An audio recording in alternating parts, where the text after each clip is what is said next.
السلام عليكم، ازيكم حبايبي؟ عاملين ايه؟ يا رب تكونوا بخير. وحشتوني جدا جدا، بحبكم جدا جدا. النهارده قراءتنا مع برج القوس، قراءة عاطفية لفترة من 26 مارس ل 6 ابريل 2025. بس قبل ما ابدا القراءة فضلا ليس امرا، ما تنسوش اللايك والاشتراك في القناة، تفعيل الجرس ليصلك كل جديد. بالنسبة للقراءات المجانية تتابع معي البث المباشر على القناة، فيديو القراءات المجانية اليوم الجمعة الرياضة الأولى بتنزل يومين على القناة. أما القراءات الخاصة بسيب لينك رقم الواتساب صندوق الوصف، تقدر تتواصل معايا لحجز قراءتك الخاصة. برج القوس، هذه قراءة عامة تكاد تنطبق أو لا تنطبق للقراءات العاطفية، ربما تكون معكوسة. شوف طاقتك فين معايا أثناء القراءة وروح لو. يلا بينا نبدأ على طول. يلا بينا نشوف الأوركل بتاعك برج القوس أولا بيقول لك إيه، وبعدين ندخل على القراءة العاطفية على طول. يلا يا قوس. Listen with your heart. ماشي. letting go. ماشي. برج القوس اول حاجه بيقول لك ايه؟ بيقول لك حاول ان انت تستسلم لمد وجذر الحياه. ما تحفرش كتير، ما تحاربش في حاجه مش بتاعتك، ما تحاربش في حته مش حتتك، في حاجه مش ليك. سيب الامور تمشي زي ما هي ماشيه. حاول ترضى بقضائك عشان ربنا يرضيك، ده اول حاجه. تاني مسج بيقول لي ايه؟ بيقول لي اسمع لصوت قلبك. شوف قلبك بيقول لك ايه. اسمع لحدثك. حدثك هو اللي هيدلك على الطريق الصحيح، هو ده اللي هينور طريقك، هو ده اللي هينور طريقك يا قوس. يبقى هنسمع لصوت قلبنا ونسمع لحدثنا، خلاص. وكمان هنستسلم لمد وجذر الحياه، يعني مش هنعافر في حاجات مش لينا، مش هنتعب نفسنا على الفاضي، هنسيب طاقتنا للشيء بتاعنا، خلاص. هنرضى بنصيبنا. ده كله هيعمل إشراقة لحياتك، هينور حياتك يا قوس، وتبدأ حياتك تتغير ويكون فيها تغيير واضح وصريح بالشرطين دول، خلاص. طيب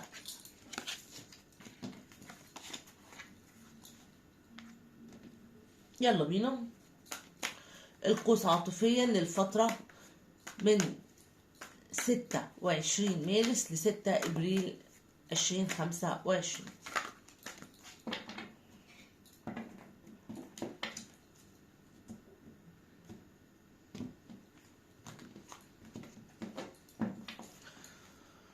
بسم الله يا رب.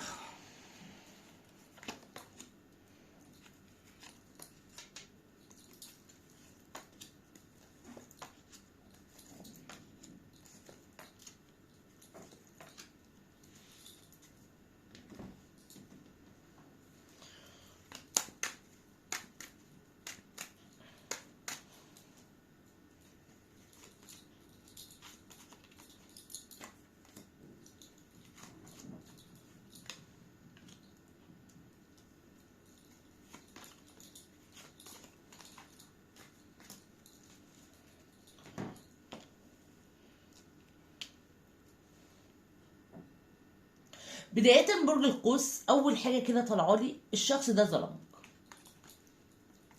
وظلمك جدا جدا. مش بس ظلمك، لا، ده خلى غيرك يتفرج عليك، يعني خلى الناس تتفرج على ظلمه ليك. واضح كده؟ ازاي؟ عمل ايه؟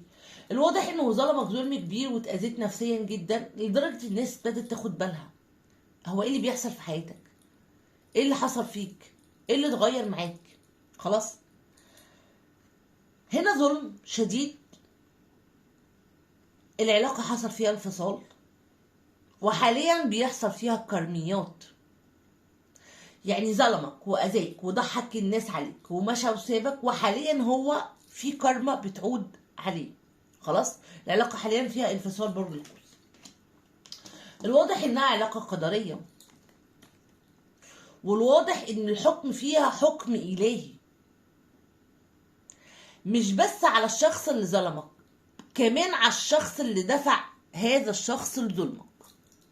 بمعنى آخر، ان الشخص ده ما ظلمكش من تلقاء نفسه، لا، ده كان اداة متحركة في ايد شخص تاني اذاك وظلمك يا قوس، وهو اللي دفعه لظلمك، خلاص. هتشهد الفترة القادمة برج القوس بين هذا الشخص وشريكك حاجات كبيرة جدا، ومشاكل كبيرة جدا، ومواجهات عنيفة جدا، وحقك هيرجع. لسه متقفلش فيديو، ده احنا لسه بنكمل.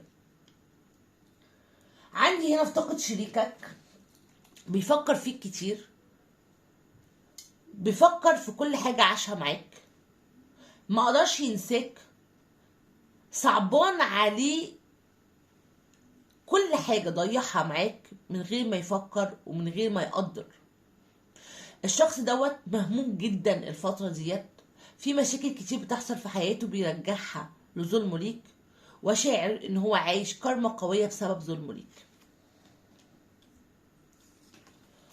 عندي في الكارت هنا ان هو عايز فرصة جديدة، وعايز ظروف تساعده وتمده بهذه الفرصة. وواضح جدا ان الشخص دوت بيراقبك، وان في تواصل روحي كبير بينك وبينه، او بتتلاقوا في البعد الاخر في احلامه مثلا بقى كده. تمام. في طاقتك انت يا قوس، انا بشوفك لحد النهارده بتفكر في الشخص دوت، ولازلت بتحب الشخص دوت، وفي احساس كبير جدا جواك بيطمنك وبيقولك ان في يوم من الايام العلاقه دي يا اما هترجع يا اما حقك هيرجع منها. الامور اللي حصلت بينك وبينه مش هتعدي كده، لا، ده ربنا هيديلي حاجه كبيره وهيعوضني باللي حصل فيا. في احساس عندك بيطمنك بيسكنك.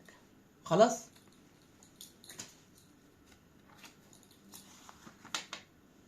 وده يرجعني الاوركا لما قال اسمع لحدثك، اسمع لحدثك. ده الاحساس اللي جواك برج القوس. بشوفك يا برج القوس نايت اوف كابس، قدمت كتير فرص لهذه العلاقه، وحاليا انت واضح وصريح مع نفسك، وعايز تتحرر من اي طاقه ربما اذتك في يوم من الايام. كل تفكيرك دلوقتي في ان حقك يرجع، او شخص دوت يعود نادم، وان انت تتحرر من طاقته للابد حتى لو بتحبه او عايزه. عمرك ما هتديله فرصة الا لو لقيت من الشخص دوت فعلا انه صغير وفعلا هو مقدرك. عمرك ما هتاخد انت خطوة تجاهه الا لو هو خد الخطوة ديت وتأكدت بنفسك ان الشخص دوت فعلا ندمان عليك وفعلا اتغير. طيب، في حاجات مقلتهاش مش هقولها دلوقتي.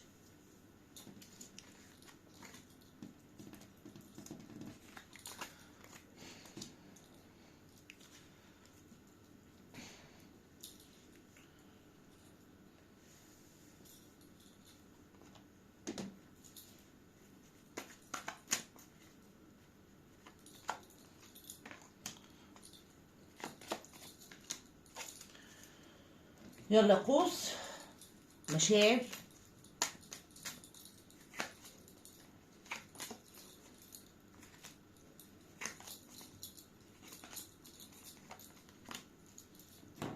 نكمل معاك. مشاعرك هنا زي ما قلنا انت بتحاول تتحرر من اي طاقة سلبية او اي مشاعر اذتك في يوم من الايام. بتحاول تفلتر كل الناس اللي حواليك، بتحاول تفلتر الاحاسيس اللي ممكن تضايقك او تزعلك.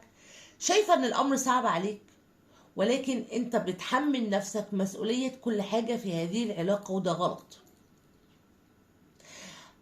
احنا اخطأنا في الاختيار مثلا، او كنا مع الشخص مش صح، اتأذينا منه واتظلمنا وجه علينا و خلاص، هنسيب الدنيا تمشي بينا. بس احنا من جوانا لازم ايه؟ لازم نودع الماضي ونتفائل باللي جاي، وما نجلدش نفسنا على شيء ما كانش اختيارنا لوحده. اكيد اكيد ربنا دفع هذه العلاقة في طريقك برج القوس عشان تتعلم حاجة، عشان تكون ليك درس في حاجة قوية، صح ولا لا؟ طيب،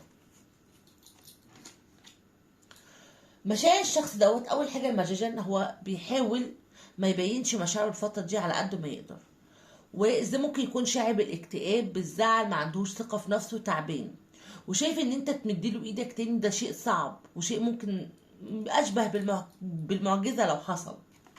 بيتشوف بنتكال شايف ان هو هيتعب كتير في هذه العلاقة عشان يرجعها مرة تانية، او عشان حتى يطلب منك فرصة جديدة، وربما كمان انت ترفضه رفض ابدي. تمام. رسالة تهكير من عقل الباطن بيقول لك ان انا بفكر كتير جدا فيك، ونفسي اخد قرار اتجاهك او خطوة اتجاهك، بس انا خايف، قلقان، حاسس ان انا لو مديت ايدي ليك انت هترفضها، انت هتصدني. فكأني مستني الوقت المناسب ان انا اعمل ده او اكون قادر على العمل ده. خلاص. بلس هقول ايه بقى؟ خطواته بقى اقول لك فيها بقى ايه الحاجات اللي مقلتهاش. هيطلب منك فرصة جديدة يا قوس، وهيعترف بمشاعره تجاهك. مش بس كده، هيعتذر منك قدام العالم كله، وهيقول لك انا اسف بكل اللغات، وهيطلب منك فرصة جديدة، وهتشوف منه كسرة انت ما شفتهاش قبل كده. هيتكسر قدامك كسرة كبيرة جدا ما شفتهاش قبل كده. مش هيكدب عليك، بل بالعكس هيكون صادق معاك في كل كلمة، لانه فعلا تعب من غيرك. بلس ايه بقى؟ عندي هنا في طاقة العلاقة سستار ان في فرصة جديدة هتجمع بينك وبين هذا الشخص مرة تانية. كمان عندي ان العلاقة هنا الفترة ديت هيكون في طاقة تصليح للوضع اللي انتوا فيه، الوضع الحالي. كمان هيكون عندنا استقرار وسعادة من بعد مواجهة قوية بينك وبين هذا الشخص. تمام.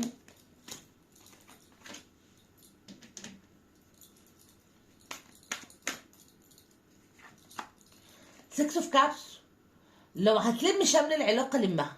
لو بتحبه ارجع له، هو فعلا اتغير وهو فعلا عارف ان هو ظلمك وعايز يعوضك. خلاص. فسكس اوف كابس لو عايز تلم شمل العلاقة لمها. طبعا كل حاجة ترجع لك في الآخر.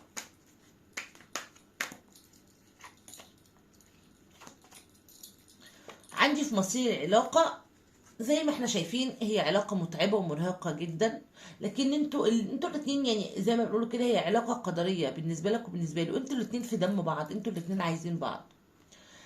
الثقة معدومة في هذه العلاقة وهترجع، بس هترجع بصعوبة. يعني عندنا فرصة جديدة في هذه العلاقة.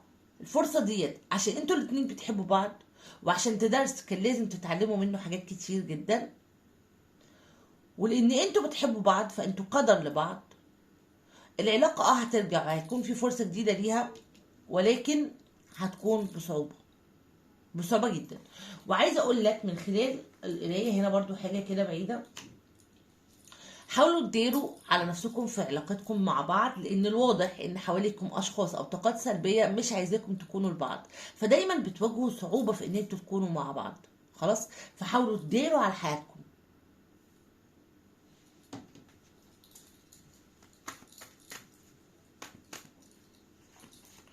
اول رسالة بيقول لك دعوة مستجابة سوف تغير الاقدار.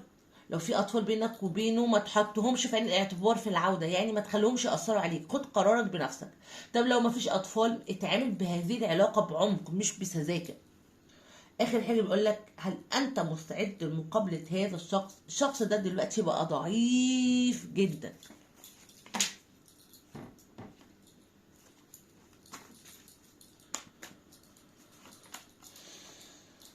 عندك اصدقاء هتساعدك، هتقف جنبك الفترة اللي جاية. شوية عقبات في طريقك ولكن هتنتهي قريب، وهتبدأ تاخد قرارات. استنى، ما تاخدش القرار دلوقتي، قرارك هتاخده لما يتحسن الوضع. مشاكل صغيرة هتخلص قريب قوي، وعندك سفر قريب برج القوس.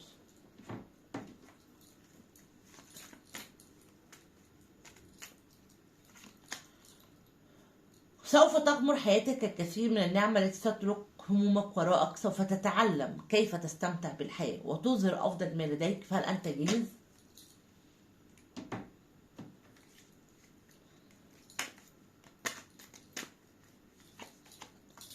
في شخص بيحاول التواصل لأذيتك، وهنا التواصل بطاقات سلبية، وده اللي أنا لسه قايلاه من شوية.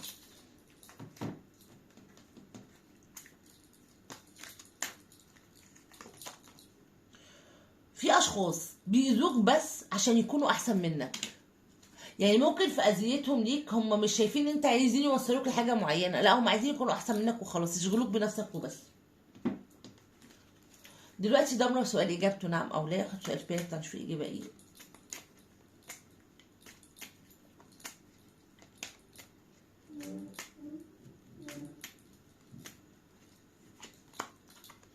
الطاقه هنا بتقول لك انتظر برج القوس، انتظر اللي انت عايزه هيحصل بس بعد وقت. طاقات الابراج نزلت معايا النهارده ناريه ترابيه هوائيه مائيه، كل الابراج نزلت. الابراج الكبيره بس اللي هقولها، بس مش معنى كده ان الابراج كلها ما نزلتش، كل الابراج وكل الطاقات نزلت. هنقول بس اكتر ابراج كانت طاقتها كبيره قوي معايا. الحمل والقوس والعذراء والدلو والجدي والثور والسرطان والميزان والدلو والأسد. بكده تكون خلصت قراءتنا مع بعض. شكرا لكم، اشوفكم على خير، توحشوني جدا جدا، مستنياكم في قراءات تانية كتير. ارجو لو عجبتكم القراءة ما تنسوش اشتركوا في القناة، تفعيل زر الجرس ليصلك كل جديد. باي باي.